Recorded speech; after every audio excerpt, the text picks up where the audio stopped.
రాగానే నేను ఇక్కడున్న సెక్యూరిటీ అధికారిని అడిగా, చెక్ పోస్టుల సెక్యూరిటీ అధికారి, మీకు పర్మిషన్ ఎవరు ఇచ్చారు, హూ చెక్స్ దిస్ అంటే, మాకు నో అబ్జెక్షన్ సర్టిఫికేట్ ఉంది. ఎవరు ఇచ్చారు మీకు, దాని మీద అధికారికంగా ఏమైనా ఉత్తర ప్రత్యుత్తరాలు ఉన్నాయా?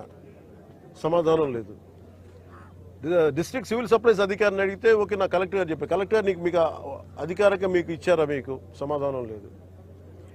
ఇవన్నీ చూస్తుంటే ఇది ఏమైపోయిందంటే బాగా చాలా డీప్ ఇంట్రికేట్ నెట్వర్క్ లాగా ఉంది.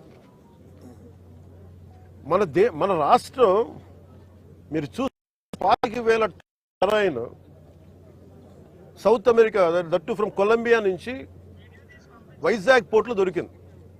వైజాగ్ పోర్ట్లో ఇది గంజాయికి అడ్డా అయిపోయింది ఆంధ్రప్రదేశ్. నేను లోపలికి వెళ్ళి మాట్లాడి పైకి ఎక్కాలి అంటే తిప్పుతున్నారు, అక్కడే తిప్పుతున్నారు, వెళ్ళనివ్వట్లా.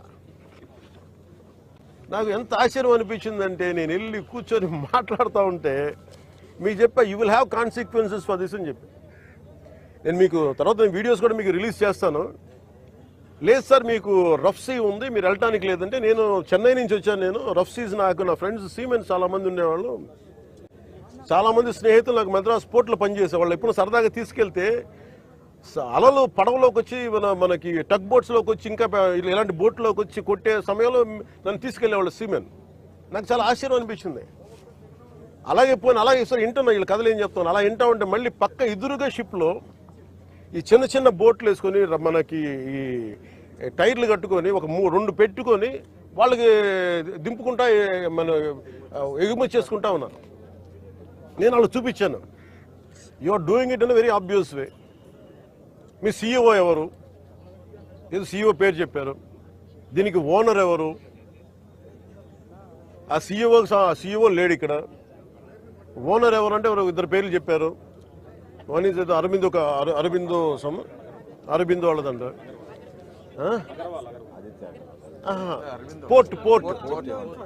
పోర్ట్ ఎవరి కంట్రోల్లో ఉంది? Purely it's not government, it's purely private control port. ఇది స్టేట్ కంట్రోల్ ఉన్న పోర్ట్. ఇది నాకు అనిపించింది, ఇలా చూస్తే లోపలికి వెళ్ళి చూస్తే మన హోప్ ఐలాండ్ చూస్తే అసలు ఏ విధంగా కట్టుదిట్టంగా లేదు. 975 కిలోమీటర్ కోస్ట్ లైన్ ఆంధ్రప్రదేశ్కి. India is going to be trillions of dollar, almost Modi గారు చెప్పిన $7 ట్రిలియన్ ఎకానమీ ఉంది దీనికి భవిష్యత్తు.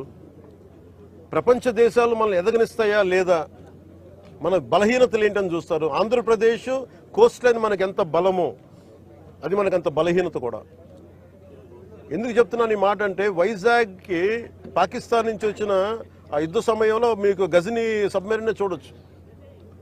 నేను చెప్పాను, ఈ రోజున ఈ పబ్లిక్ డిస్ట్రిబ్యూషన్ రైస్ తాగదు, స్మగ్లర్లు చేసేది.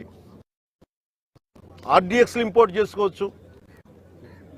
ఓఎన్జీసీ ఇలాంటి గ్యాస్ నిక్షేపాలు ఉన్న చాలా కీలకమైన ఇన్స్టిట్యూట్ మనకి వ్యవస్థలు సంస్థలు ఉన్నాయి ఇక్కడ.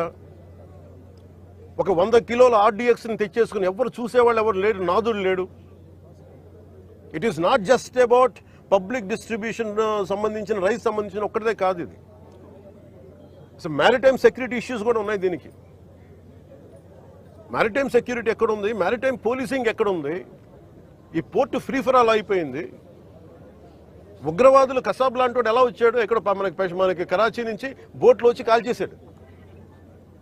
ఇండియాకి చాలా వల్నరబుల్ పాయింట్ అయిపోయింది మన దగ్గరికి వచ్చి ఉగ్రవాదులు వచ్చి రావడానికి. ఇది కేవలం నేను ఒక పీడిఎఫ్ ఈ పబ్లిక్ డిస్ట్రిబ్యూషన్ సిస్టమ్ రైస్ సంబంధించి ఒకటే నేను మాట్లాడలేదు. వెరీ వల్నరబుల్ ఈ పోర్ట్ ఇది. ఎవరు దీన్ని పట్టించుకునే ఇది లేదు. ఎస్పీ గారికి నేను వెరీ బిగినింగ్ రోజున చెప్పాను, ఎస్పీ గారికి నేనే స్వయంగా పిలిచి చెప్పా, ఇది వల్నరబుల్